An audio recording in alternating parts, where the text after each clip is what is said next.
અંદરનો એક ઉમળકો જેવો હતો કે અધ્યાપક છીએ એટલે સમયપત્રકમાં ભણાવ્યું અને નીકળી ગયા એવું નહીં, પણ એના પછી પણ અત્યારે જે આપણે માતૃભાષાના ટકવા માટેની વાત કરીએ છીએ એમાં તો મને એમ લાગે છે કે આજે પણ આ પ્રયોગ કરવા જેવો છે. હા, કવિ સંમેલનો, વાર્તાઓ, એ બધું ગામડે લઈ જવાની જરૂર છે. 11મા 12મા ધોરણના વિદ્યાર્થીઓને આપણી ગુજરાતીનું દૈવત કેટલું છે એ અધ્યાપકો જઈને જો આગોતરું કહી આવે તો કદાચ એના તરફ આખો, એટલે મને તો એવું લાગે છે કે 70ના દાયકાનો જે હતો વાત એ આજની આવશ્યકતા એ સમયમાં મણિલાલ હ પટેલે આજે એની બહુ જરૂર છે, બહુ જરૂરિયાત છે, બહુ જરૂરિયાત છે આજે. એટલે મને એમ લાગે છે કે જે 14 વર્ષનો ઈડરનો આપનો જે સમય વીત્યો એ બહુ સઘન પાયો અને મારો ઘડતર કાળ, અને હું એમ કહી શકું કે ઘણો મારો ઉત્તમ કાળ પણ એ મને લાગે. એમ લેખન ઓછું થયું હશે.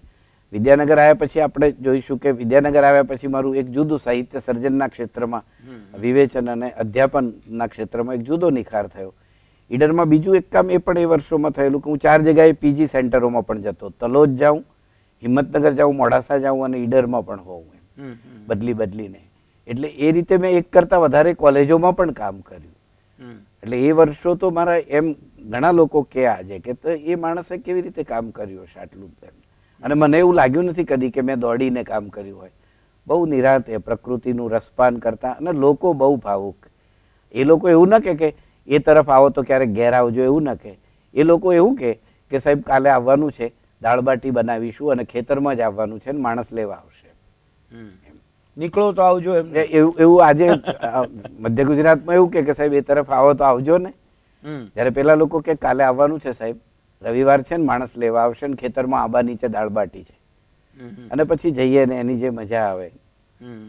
એ પ્રદેશે પિકનિકના સ્પોટ્સ ઘણા એ વિસ્તારમાં, ડુંગરો, પહાડો, ઝરણા, નદીઓ, છેક સુધી જઈએ ને અંબાજી સુધી, દાંતા સુધી, તો એ વિસ્તાર એ રીતે પણ સમૃદ્ધ છે. હા, અને ખેતી પણ એ વિસ્તારમાં સમૃદ્ધ હતી. ખેડૂતો એ વર્ષોમાં શંકર કપાસ અને વારાલક્ષ્મી કપાસ કરતા, અને એ રીતે ઈડર તાલુકો તો જબરદસ્ત તાલુકો હતો. મણિભાઈ, પછી ઈડર પછી વિદ્યાનગર જ પૂરો સમય વીત્યો, અને વિદ્યાનગર ભવનને લઈને આવવાનું બન્યું. એટલે ઈડર છોડ્યું ત્યારે એક વસ્તુ બીજી બની હતી. 1986માં મેં વલ્લભ વિદ્યાનગરનો ઇન્ટરવ્યૂ આપ્યો અને મારી પસંદગી થઈ, અને મને છૂટ હતી કે હું બીજા ટર્મમાં જોઈન કરું. અને એ જ ગાળામાં ખેડબ્રહ્માની કોલેજ તપાઈ. એ જ વર્ષમાં ઉત્તર ગુજરાત યુનિવર્સિટી પણ 87માં થઈ. એટલે મને ખેડબ્રહ્મા કોલેજનો પ્રિન્સિપાલનો ઓર્ડર પણ હતો. એટલે એ લોકો લેવા આવેલા. પછી મેં કહ્યું કે મારે અહીં આ મતલબ ગમે છે ને બધું જ છે ને, આચાર્ય પણ ન થઈએ તો એ કામ કરીએ, પણ હું વિદ્યાનગર એટલે આવ્યો કે મારા બંને દીકરાઓ વિજ્ઞાનમાં ભણવા માંગતા હતા. એટલે એમને લઈને, અને એક યુનિવર્સિટીનું ગ્રાઉન્ડ મળે આપણને, યુનિવર્સિટીનું બેકગ્રાઉન્ડ મળે, એમ એ યુનિવર્સિટીનો પરિસર તો કદાચ એ લેખન, વાંચન અને સંશોધન માટે એક ઉજળી તક ગણાય એવો એક ખ્યાલ મને ખરો. કેમ કે મેં ભવનોમાં કામ કરતા, અમદાવાદમાં ભવનોમાં કામ કરતા વડીલોને જોયા, અને વડોદરાની એક છાપ મારા ઉપર એ જમાનાની જૂની ખરી, સુરેશ જોશીના સમયની, અને ખાસ તો મારી અમદાવાદની છાપ. એટલે મને થયું કે ઉચ્ચ શિક્ષણમાં કશુંક વધારે આપણે કરવું હોય તો આપણે ભવનોમાં, એટલે કે યુનિવર્સિટી સંચાલિત ભવનોમાં જવું જોઈએ. તો આ બે કારણે મેં વિદ્યાનગર જવાનું પસંદ કર્યું, અને ખેડબ્રહ્મા કોલેજને મેં કહ્યું કે હું આવતો રહીશ, અને મેં દર વર્ષે જઈને ત્યાં સેમિનારો કર્યા. અને આજે એ કોલેજમાં હું 10 વર્ષથી મેનેજિંગ ડાયરેક્ટર તરીકે પણ સેવા આપું છું. એટલે એ વિસ્તારને મેં મારાથી થાય તે આપવાનું ચાલુ રાખ્યું. વિદ્યાનગરમાં મેં બાકીના 25 વર્ષ મને થયા. 1987ના માર્ચમાં હું જોડાયો. આ 2012નો આ માર્ચ આવે છે, 5મીએ મને બરાબર 25 વર્ષ થશે, અને હું નિવૃત્ત થાઉં છું આ વર્ષે. એટલે વલ્લભ વિદ્યાનગરના 25 વર્ષ મારા એક જુદી રીતે સમૃદ્ધિના વર્ષ રહ્યા. એમાં ઘડાવાનું નથી બન્યું એમ ને, એમાં પણ ઘડાયા આપણે તો આપણું કામ સતત કરતા રહીને, પણ એમાં મારા સર્જનની એક જુદી દિશા વિદ્યાનગર જવાથી ખોલી. એમ એક તો પહેલો અનુભવ મને વિદ્યાનગરનો મેં આગળ કહ્યું એ જ થયો કે સાબરકાંઠામાં હતા અને માણસો જે હતા, અને ચરોતરમાં ગયા અને જે માણસોનો અનુભવ થયો, તો એક પ્રદેશ આખો ભાવ ભરપૂર પ્રદેશ હતો, અને બીજો પ્રદેશ એવો હતો કે કામ હોય તો તમને તાળી આપે, અલબત્ત એ પ્રદેશે પણ ઘણું આપ્યું આપણને. એ પ્રદેશમાં તો મેં પછી મારું કુટુંબ જીવનને સંસાર અને બાળકો વરાવ્યા અને બધું મેં કર્યું એમ. એટલે એ પ્રદેશની એની સમૃદ્ધિ એક છે એમ.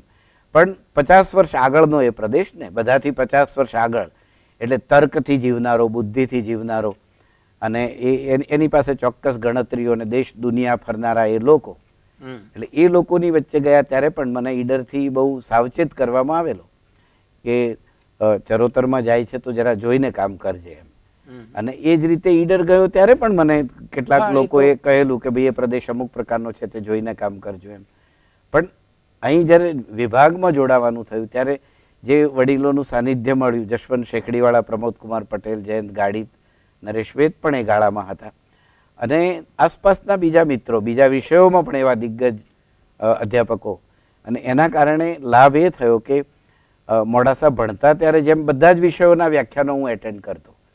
આજે ઇકોનોમિક્સમાં કોઈ સારા વક્તા આવે તો પણ હું સાંભળવા જાઉં એમ. પોલિમર કેમિસ્ટ્રી ઉપર અવિનાશ મુનશી બોલતા હોય તો પણ હું સાંભળવા બેસતો એમ.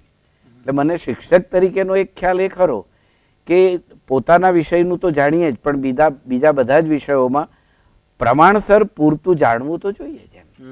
અને ત્રીજી એક વાત કે સર્જક તરીકે પણ માણસે આ જાણવું જોઈએ. જો કવિને એમ ખબર ન હોય કે કયા વૃક્ષને ક્યારે ફૂલ આવે છે, એમ ખબર ન હોય, એને ઇતિહાસ ભૂગોળના સંદર્ભો ખબર ન હોય, એને વિજ્ઞાન ક્યાં આજે ચાલી રહ્યું છે એ ખબર ન હોય, તો સાહિત્ય એટલું ઊણું જ રહે એમ. એટલે અધ્યાપક તરીકે ત્યાં ઘડાયો એમ અહીં પછી એક સર્જક તરીકે પણ ઘડાવાનું થયું. માણસો જુદા જુદા પ્રકારના મળે તો માણસને પણ વાંચવું.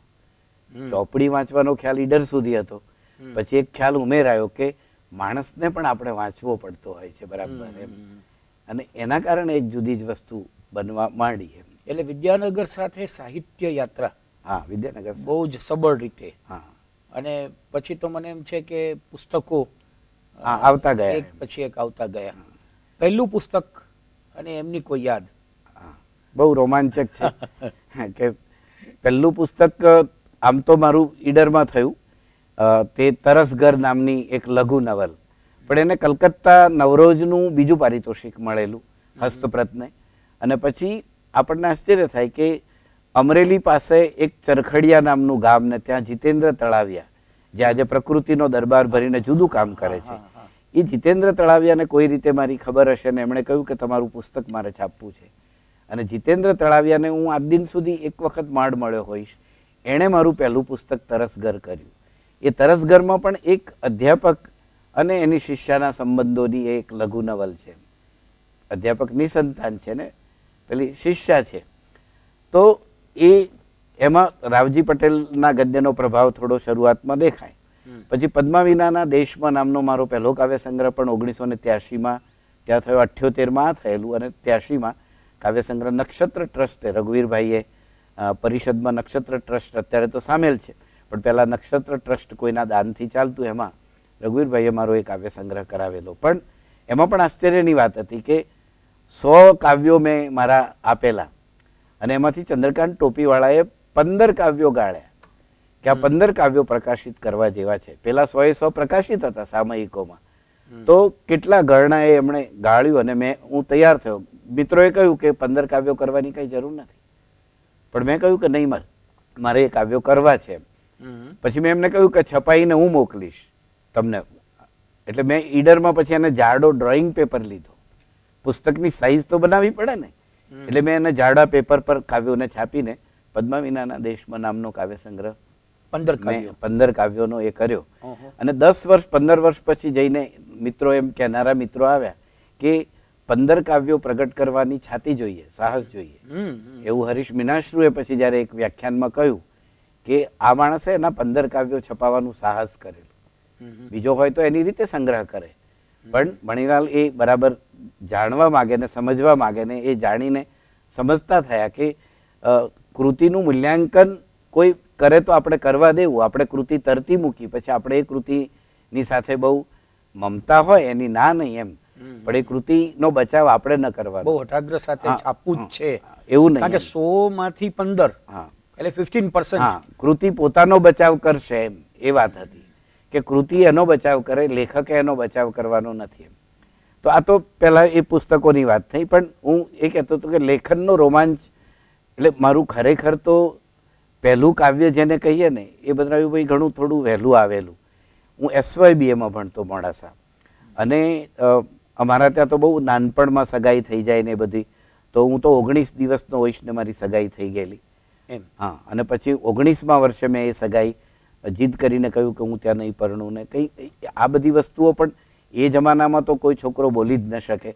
મને આશ્ચર્ય થાય કે મારા આવા કડક સ્વભાવના પિતાજી છતાં મારી કેવી રીતે એ બધી વાતો ચાલી હશે. I don't know. મેં કહ્યું કે હું નહીં પરણું એમ. અને પછી મારી બીજે સગાઈ ફાધરે કરવા એ સંમત થયા, અને બીજે મારી સગાઈ કરી તો એ મારા કાકાના દીકરાના વાઈફના બેન, એટલે આ મારા ભાભીના બેન, એટલે જોયેલા ખરા એમને મેં. અત્યારે જે મારા પત્ની છે ગોપીબેન. હા, ગોપીબેન, એમને જોયેલા ખરા મેં મારા ઘરે આવતા જતા. એટલે પણ એમની સાથેની સગાઈ મારી થઈ પછી ત્યારે હું SYમાં ભણું, એટલે એક વખત મને એમ થયું કે લાવો ત્યારે જમાઈ થઈએ. એટલે હું મળવા માટે મારા સસરાના ત્યાં ગયો, સીધો મોડાસાથી સંતરામપુર તરફ, એ ગામ આવે રામ પટેલના મુવાડા, લુણાવાડા પછી. તો ગયો ને આમ ફળિયામાં પ્રવેશતો હતો ને એક આંગણામાં કચરો વાળતા, સંજવારી વાળતા હતા. એટલે પછી મને અનિલ જોશીની પેલી કાવ્ય પંક્તિઓ એ વખતે યાદ આવેલી તરત કે ખોળો વાળીને ઘર વાળતી રે, ઘર વાળતી રે, ધીમા તાપે ચડાવીને બાત, સંજવારીમાં કેમ કરી કાઢવા રે પડ્યા, ઓસરીમાં ચાંદરણા સાત. એ કાવ્યો તો પછી આવ્યા, પણ એને જેવી મને આવતો જોયો એટલે સાવરણી એમ જ મૂકી દઈને એ ઘરમાં અલોપ થઈ ગયા. તો મેં તો માત્ર એની રીબીન જ જોઈ પછી. અને મારા સસરા સરપંચ, એટલે હું ગયો ને પછી એમને એમ કે આ તો કવિ પણ છે, એટલે એ કાયમ માટે મારી પાસે, હું 1.5 દિવસ રહ્યો, એ મને છોડીને કંઈ જાય જ નહીં, સાચવે જ બેઠા બેઠા. એટલે બીજી છોકરીઓ આવી આવીને ડોકા તાણીને કલુખડેથી જોઈ ગઈ, પણ હું 1.5 દિવસ રહ્યો, મેં એમને કંઈ જોયા નહીં. રિબિનથી મેં આગળ એમને કદી જોયા નહીં. પણ વાત પછી એ બની કે પછી હું બીજા દિવસે પાછો નીકળ્યો પછી મોડાસા હોસ્ટેલમાં ગયો, એટલે મિત્રો કે ફોટો લાવ. એટલે મેં કહ્યું તું ફોટાની ક્યાં માંડે છે, અહીં તો કશું ચાડું જ જોયું નથી, ત્યાં ફોટો ક્યાંથી તને આપવાના એમ. એનીવે, પણ પછી મનમાં આ સંવેદન હતું કે તમે જાઓ, આગમન અને પછી આ ગમન, આવવું અને પછી પાછું જવું, એની વચ્ચે જે સંવેદન થયું ન મળાયાનું. જો એની કવિતા મેં મારા સંવેદનની લખી હોત તો હું માનું છું કે એ કવિતા આત્માનુભૂતિની જરૂર હોત એમ.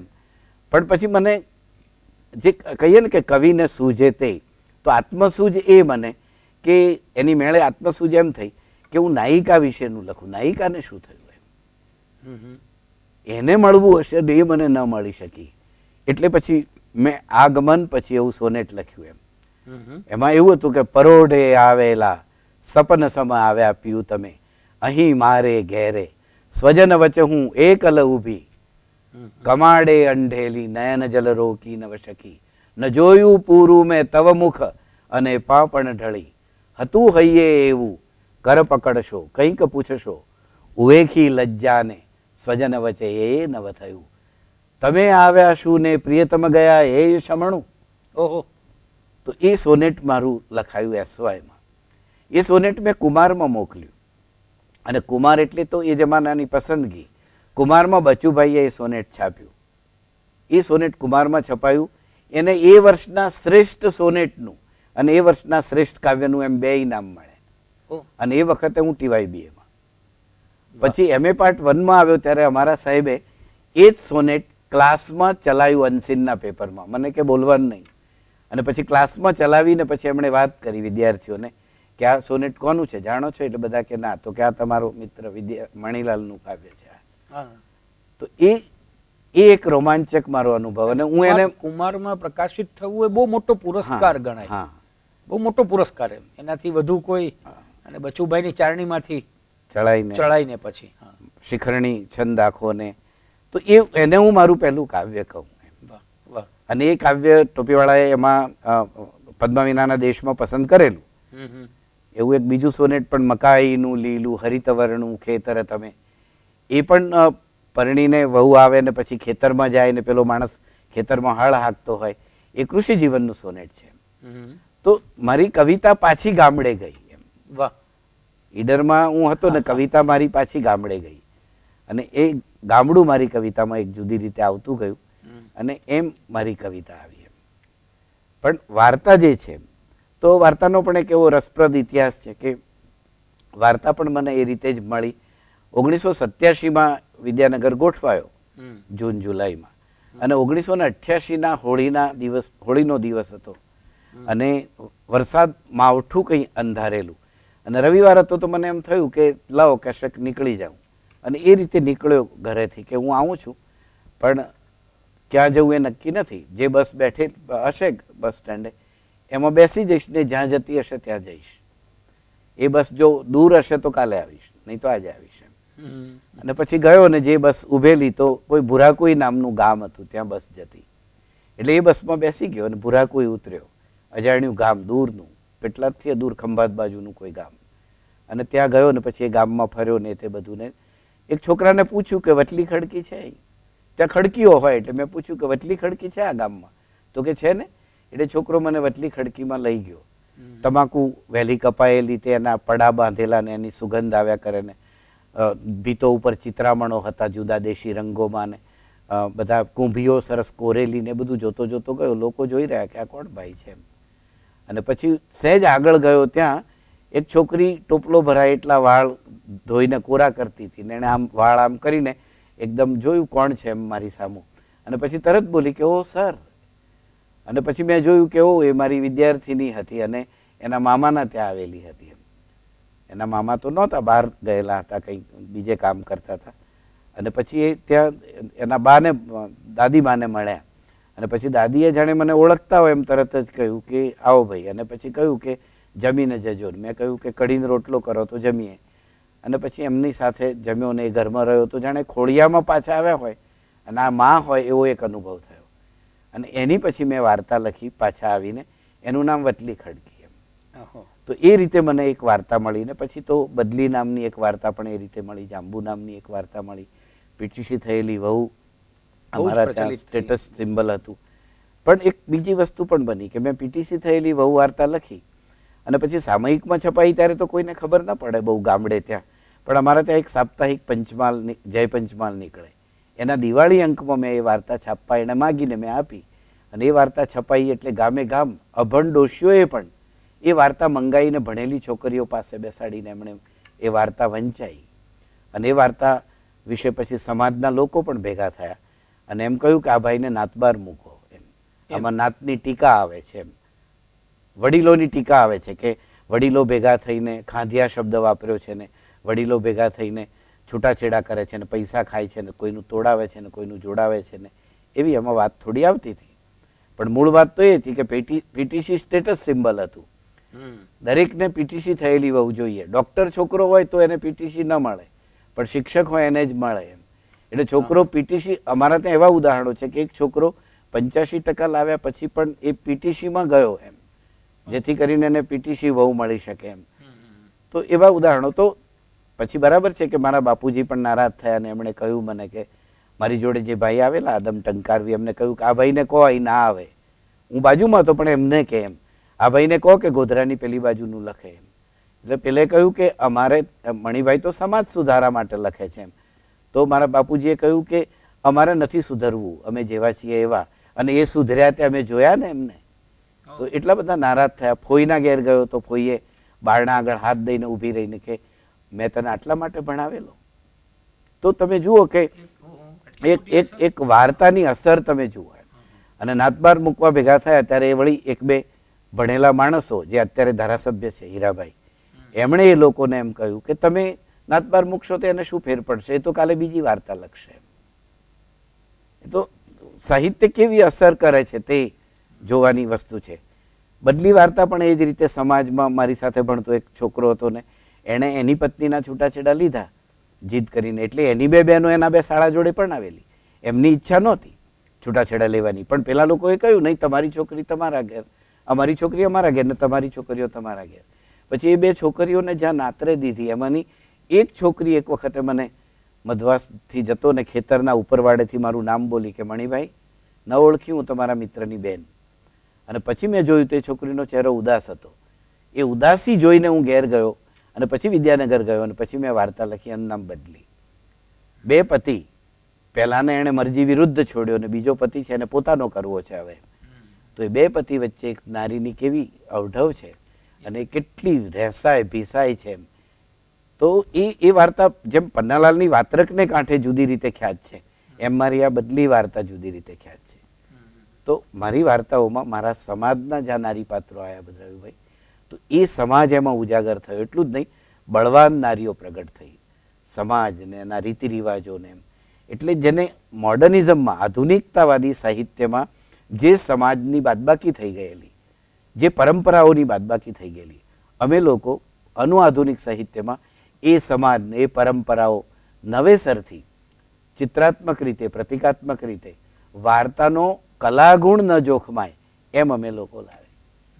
એટલે ત્યાં વિદ્યાનગરમાં આ એક અમારું મિત્રોનું એક વર્તુળ અને પછી પરિષ્કૃતિનું વર્તુળ કહો તો તે ને એમાંથી આ બધી નવી વસ્તુઓ બનીને એક નવું આંદોલન જે 85-86માં પ્રગટ્યું, 87થી 90ના ગાળામાં, એનું કેન્દ્ર વિદ્યાનગર હતું.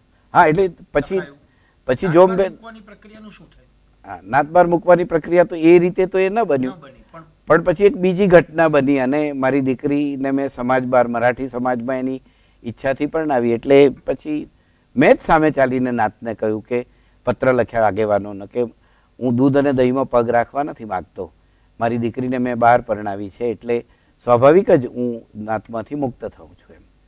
પણ એ લોકોને એવું હતું કે તમે મુક્ત થનાર કોણ એમ, અમે જ તમને ના પાડીશું એમ. અને પછી એ લોકોએ મિટિંગ કરીને પછી મને એમણે નાતબાર એ રીતે મૂક્યો.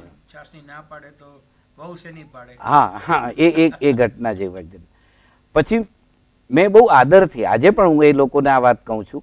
આજે બદ્રાવીભાઈ એ જ સમાજ ને મને બોલાવે છે. એ સમાજ વસંત પંચમી હમણાં એ ગયો હતો, એ કે તમને જ સાંભળવાના છે કલાક. 4 વસંત પંચમીથી એ સમાજ મને બરાબર બોલાવે, મારું માન સન્માન કર્યું એમણે, બધું જ કર્યું એમ. એ સમાજ આજે એ બધી વસ્તુઓ સાંભળે. એ સમાજને મેં ઉતારી પાડવા નહીં, પણ એ સમાજની ખેવના કરીને મેં નાતબાર એવી વાર્તા પણ મેં લખી. હા, પછી નવા ખાંધિયા એવી વાર્તા પણ લખી કે નવા માણસો આવ્યા એ પણ ખાંધિયાગીરી કરે છે, નવા આગેવાનો, એ વાત પણ લખી.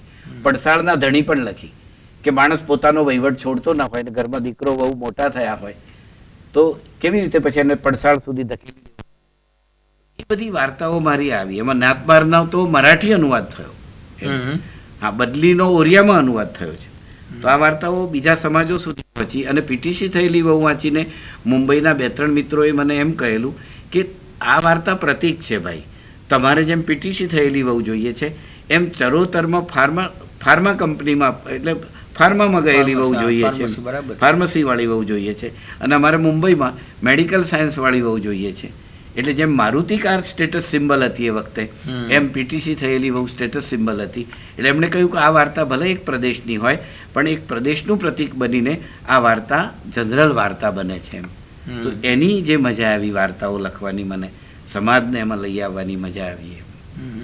તો એમાંથી મને મળી. એટલે આ જીવાતા જીવનમાં ગ્રામ પરિવેશમાં જે કંઈ મળતું ગયું એમાંથી સહજતાથી, કારણ કે એક વચલી ખડકી કે ત્યાં જઈને જે પામ્યા એ આવીને લખાઈ ગયું.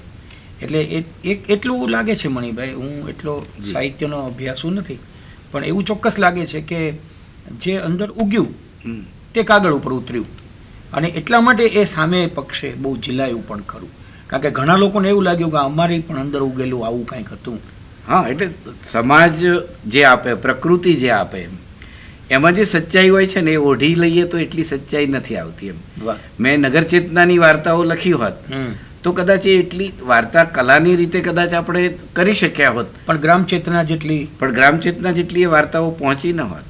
ગ્રામ ચેતનાએ જે રીતે ભાષા લયથી ઉંચકાઈ, એમાં ભાષાનું કામ પણ થયું. પણ આજે સામાન્ય માણસ મારા વિસ્તારનો એમ એ વાર્તા વાંચીને આજે પણ રાતવાસોની વાર્તાઓ કે મારી વાર્તાઓ વાંચીને આજે પણ મહિને 4 ફોન અચૂક આવે, અને નિબંધોના તો અચૂક આવે જ એમ. તો આજે વાર્તાઓ લખાવી એમ એક બીજી ઘટના કે બીજા પુસ્તક, મારું બીજું પુસ્તક બહુ જાણીતું નિબંધોનું થયું તે ભૂસાતા ગ્રામચિત્રો. તો પાઠ્યપુસ્તક તરીકે પણ હા ઘણી જગ્યાએ રહ્યું. વૃક્ષાલોકના નિબંધો પણ પાઠ્યપુસ્તકમાં રહ્યા. તો આ ભૂસાતા ગ્રામચિત્રો છે એ પણ આમાંથી આવ્યું કે દીકરીના કારણે પછી જે અમે લોકો સમાજની બહાર રહ્યા અને સમાજની બહાર રહેવાથી 4 વર્ષ સુધી ગામમાં ઘેર ગયા નહીં એમ, અને ઘેર પ્રસંગો બને એવા, અને અમને એ લોકો સ્વાભાવિક જ આપણે કંઈ એમાં જવાનું ન હોય એમ, પણ એ બોલાવે પણ નહીં. અને એના કારણે જે ફળિયામાં હું મોટો થયો, ફળિયા વિશેનો નિબંધ આવ્યો, જે પાદરમાં હું મોટો થયો, એ પાદર વિરહમાં વધારે યાદ આવવા માંડ્યું એમ. એટલે હું આજે કહું છું કે તમે લોકોએ મારા પર બહુ મોટો ઉપકાર કર્યો છે. તમે જો મને જ્ઞાતિ બહાર ન મૂક્યો હોત અને હું 5 વર્ષ મારા ગામડાથી દૂર ન રહ્યો હોત તો હું ગુજરાતને ભૂસાતા ગ્રામચિત્રો ના આપી શકત એમ. અને ભૂસાતા ગ્રામચિત્રો વિશે તો દેશ, દુનિયા, અમેરિકા અને બ્રિટનથી લોકો આજે એ લખે છે. મનસુખ સલ્લા એમણે એમ કહેલું ભૂસાતા ગ્રામચિત્રો વાંચીને કે આ પુસ્તક બંગાળી કે મરાઠીમાં આવ્યું હોત, લખાયું હોત તો લોકો માથે મૂકીને નાચ્યા હોત. આપણે ત્યાં લોકો, હું એવું નથી કહેતો પણ અનેક લોકો કહે છે કે આપણે ત્યાં આટલું સારું પુસ્તક લખાયું ને એની ભારોભાર શરૂઆતમાં ઉપેક્ષા કરવામાં આવી. આજે બધા વખાણે એ બરાબર છે, પણ આપણે ત્યાં ટેવ છે કે તમે અમુક ગ્રુપના હોવ તો તમને અમુક વસ્તુઓ જલ્દી આપી દેવામાં આવે, પણ આપણી એ ફરિયાદ નથી. આપણે તો આપણા માણસો માટે લખ્યું. પણ ભૂસાતા ગ્રામચિત્રો જેનો વિચ્છેદ થયો એના વિશે મેં લખ્યું એમ. ઉમાશંકરભાઈએ મને શાંતિ નિકેતનથી એક પત્ર લખેલો. એમણે 2 વસ્તુ એમાં લખેલી કે એક કે તમે યુનિવર્સિટીની જગ્યાએ જાઓ છો એટલે એ જગ્યાઓ અભ્યાસ અને સંશોધન માટે સારી છે અને તમને શુભેચ્છાઓ છે. પછી બીજું એમ લખેલું કે તમે ઈડર પ્રદેશ છોડીને જાઓ છો એમ ન માનશો કે એ પ્રદેશ તમને છોડશે. ખરું એનું સંધાન તો હવે શરૂ થશે એમ. તો મારા ગામ સાથેનું ને ઈડર સાથેનું સંધાન પછી એ રીતે રહ્યું કે એમાંથી વૃક્ષાલોક આવ્યું, એમાંથી સોનાના વૃક્ષો આવ્યા સાહેબ. એ મારા નિબંધ સંગ્રહો એમાંથી આવ્યા. એટલે ઘણા લોકો આજે મને કવિ કરતા, વાર્તાકાર તરીકે કોઈ મોટો માને, કોઈ વાર્તાકાર અને કવિ કરતા નિબંધકાર તરીકે પણ મને અમુક લોકો કહે કે ભાઈ બહુ સારું થયું. મોટો શબ્દ હું તો ન વાપરું કેમ કે મને આવડ્યું ને ફાવ્યું એ પ્રકારનું મેં લખ્યું. પણ હું એટલું કહી શકું કે વાર્તા અને નિબંધો અને કવિતા અને થોડા વિવેચનમાં મેં મારાથી થાય તે કામ કર્યું અને એ ઘણા લોકો સુધી પહોંચ્યું. તો એક સર્જક તરીકે હું આજે પણ એ જ માનું કે આપણા જીવનમાં જે આપણે અનુભવ્યું હોય એની સચ્ચાઈ હોય અને મિત્રોની વાતો સાંભળીએ, બીજાનું જોઈએ ને પછી આપણે જે અનુભવીએ તે પણ આપણે બરાબર લખી શકીએ. અને આ બરાબર છે કે જે શરૂઆતમાં જેનું નોંધ ન લેવાણી અને પછીથી જેને ઉચકવામાં આવ્યું એવા ઘણા માન સન્માન અને પુરસ્કારો કે એવોર્ડ પણ ધીમે ધીમે અર્પણ થતા ગયા. એટલે એ યાત્રામાંથી પણ ભલે એટલું બધું ઉમળકાથી હજી થવું જોઈએ એવું નથી થયું, પણ થોડુંક થયું. જેમ કે રાતવાસો નામનો મારો વાર્તા સંગ્રહ આવ્યો, એને બહુ પ્રતિષ્ઠિત પારિતોષિક પરિષદે આપ્યું, ઉમા સ્નેહ રશ્મિ પારિતોષિક. જે પારિતોષિક પહેલા વર્ષે શરૂ થયું ત્યારે જયંત ખત્રીની વાર્તાઓને મળેલું અને એટલા બધા વર્ષો પછી એ મારી વાર્તાઓને મળ્યું. વચ્ચે એ પારિતોષિક રમેશ પારેખને મળ્યું. શરૂ થયાના 4થા વર્ષે મને મળ્યું. તો એ એક વસ્તુ મોટી બની હોય. અથવા તો પરિષદના મને 6 પારિતોષિક મળ્યા, અકાદમીના 5 મળી શકે, 5 પારિતોષિક મળ્યા. પછી મને 2007માં ધનજી કાનજી સુવર્ણચંદ્રક મારા સમગ્ર પ્રદાન માટે આપવામાં આવ્યો.